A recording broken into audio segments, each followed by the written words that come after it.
So now we're ready to load the carriage onto the rail. So this is how the carriage come in the box. I've already got the jumpers on there. So we have our footplate jumper, we have our seat jumper on there as well. So it's ready to run. We've also got our key in there.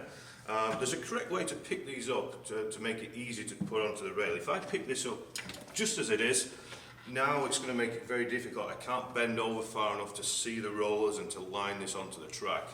So what you want to do, you want to put the unit at about a 45-degree angle.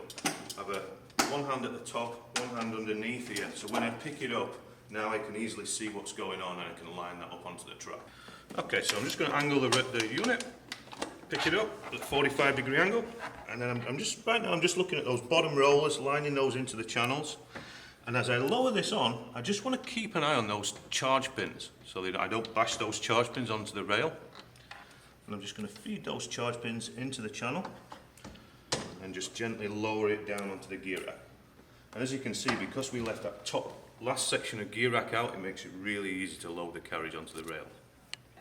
So now the unit is resting onto the gear rack, we just need to hand wind it onto the gear rack to make sure the pinion gear is correctly aligned. So we have a hand winding tool.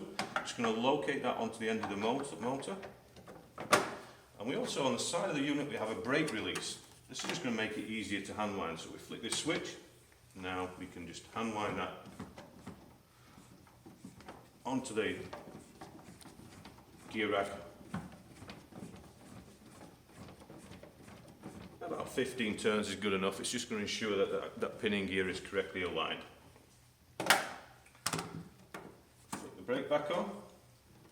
And from this point we can turn the unit on and we can use the remote control to drive the unit down.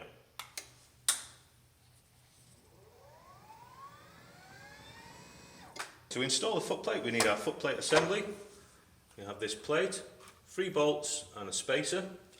We also have a 3mm Allen key, an 8mm Allen socket on a wrench, and a magnetic level. So I'm going to start by just removing the front cover. It's 4 3mm Allen bolts here.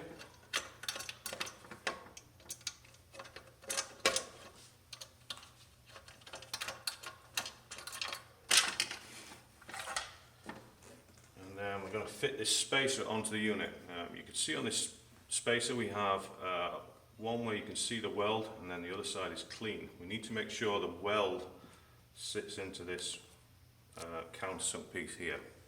It will fit on the other way, but if we do it that way, as we try and bolt the footplate down, there's going to be movement there.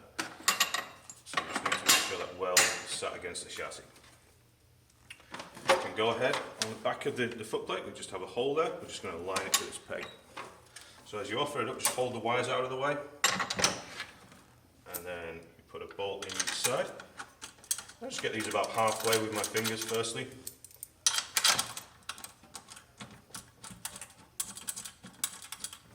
And then you can let go. On the top piece we have this sliding nut here, and that's depending on the angle of the staircase, that's how we're going to get the footplate and the seat level. So again we have the last bolt, and we have this spacer. So as we put this last bolt in, we need to get the spacer behind here.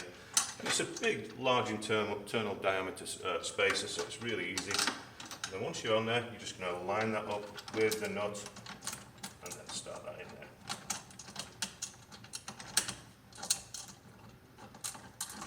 Don't worry about the angle at this stage, it's just basically getting the bolt started.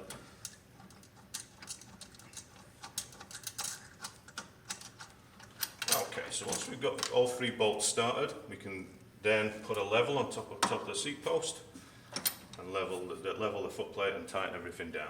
So before we tighten everything down, we just need to make sure that this spacer is all the way up against the chassis. Right now there's a little gap there, it's sat on the C-clip. So I just need to give it a little flick with my finger just to make sure that's all the way up there.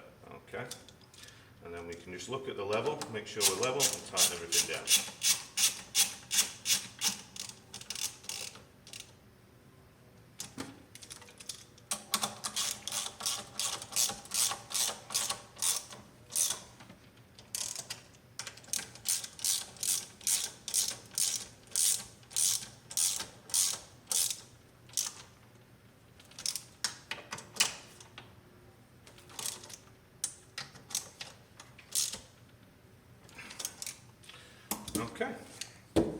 We also have seat height adjustment. There's just one 17mm bolt going through here.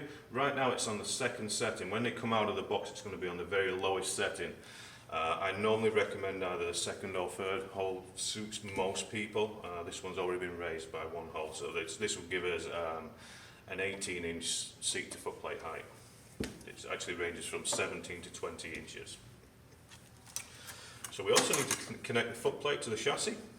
So this is the wiring loom coming out of the footplate, and you can see we've got L and R on there for left or right hand installation. We're doing a right hand installation right now, so we're just going to take this jumper out and hook up the right hand.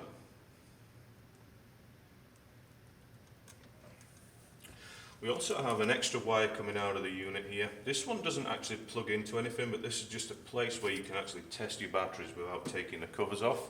So you can stick a multimeter in there, and you can get you can load test your batteries, you can check the charge circuit, etc. So once that's all done, we can put that cover back on.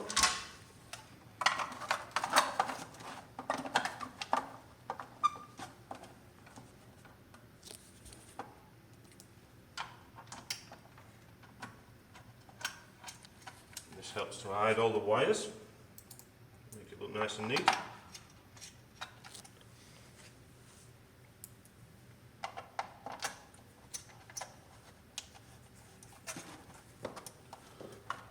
And we're ready for the seat.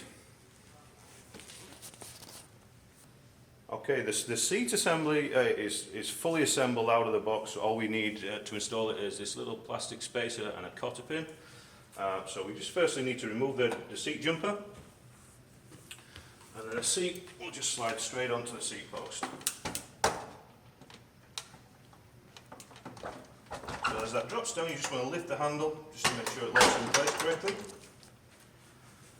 and then take your cable and plug that into the carriage. And just for added security, we have this little space and a cotter pin. You can just slide underneath. There, just bend the pin.